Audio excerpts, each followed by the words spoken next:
Aloha, everyone. I hope you are taking the time to embrace each step of your personal journey and taking advantage of opportunities wherever possible.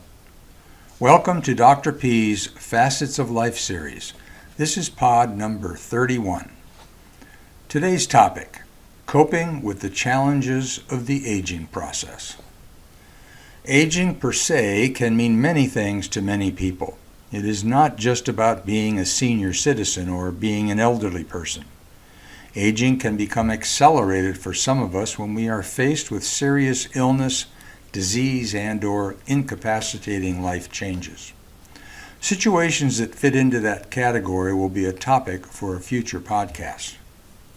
Today I will talk about the most generalized and common form of the aging process, old age and all that it encompasses.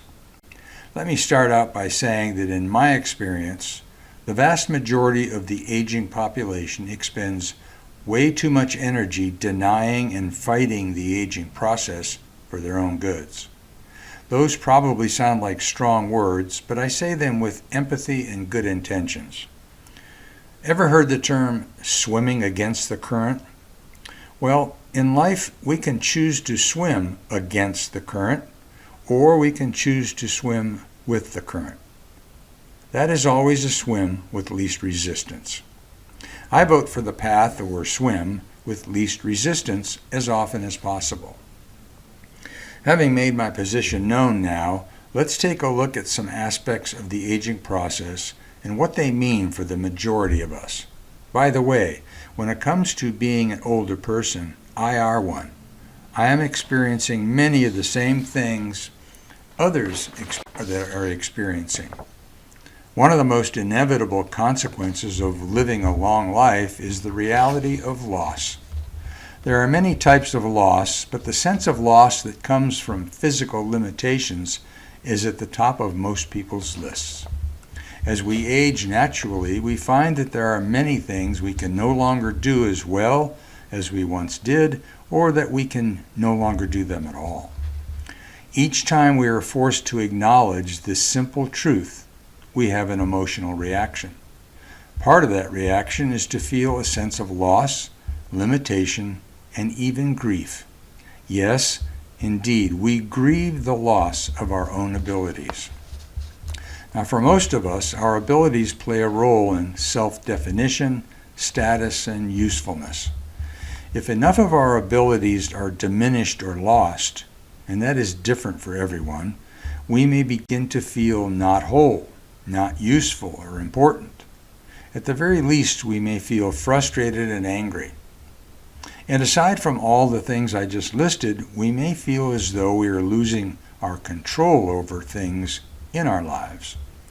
To the extent that we ever really had control, we are losing a sense of control, but that is a natural and normal part of aging.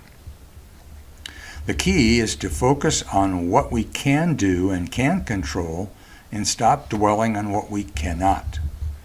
This is where we need to practice Dr. P's AA, which is acceptance and adaptability. That means we learn to choose to accept the things as they are, the things we cannot control. And once we have done that, we must try to adapt to what is. Those are the changes that have occurred in our lives, the what-ifs. While all of this is happening, there is another issue or feeling we might experience on an ongoing basis. That is a feeling of grieving for our current losses as well as our future losses. Most of us probably don't realize that this is what we are experiencing, and we might not even be aware that this is an emotional process that can affect our moods, our attitudes, and even our physiology. This is a point at which our greatest coping strategy is to change how we view our lives and our ever-changing capabilities.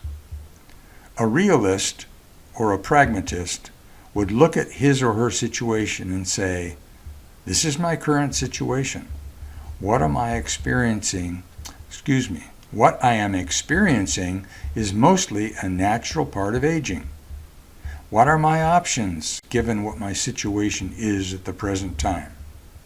How might I improve things, or how might I enjoy the benefits of participating in life at whatever levels I can?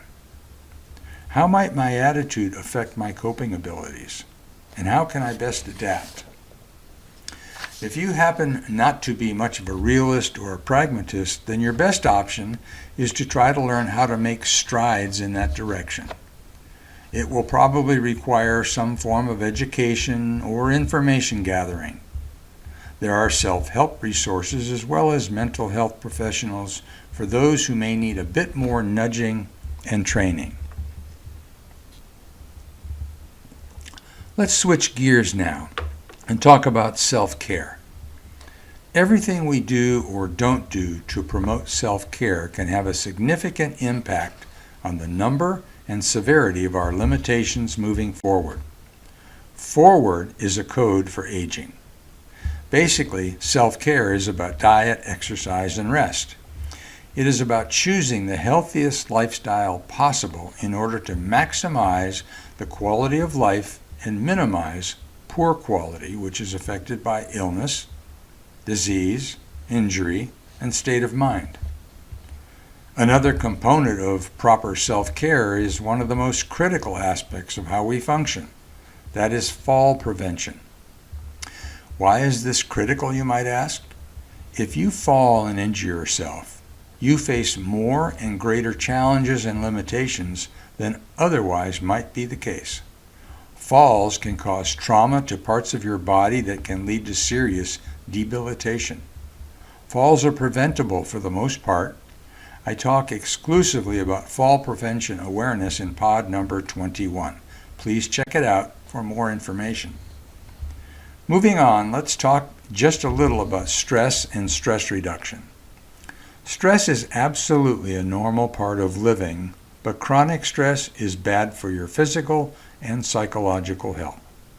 Simply put, stress is unhealthy for the brain and can cause damage at a cellular level that can lead to impaired cognitive function. To learn much more about stress, I suggest you listen to my podcasts number 13 and number 15. And before I conclude, I want to just briefly mention a few more things that we can all do to better cope with this aging process. Do yourselves a favor and don't spend a lot of time looking in the rearview mirror. Too much time looking at what used to be can make you feel poorly about what you've lost or where you did not accomplish. Look at the present, embrace the now, and do whatever you can to make tomorrow better. Also, consider volunteering in some way to help others. It will add to the quality of your life by being productive and being valued. It may even extend your life. And finally, always try to have an attitude of gratitude. It is a great foundation for thoughts, deeds, and overall well-being. That's all for today, my brothers and sisters. Go forth and be grateful. This is Dr. P saying aloha.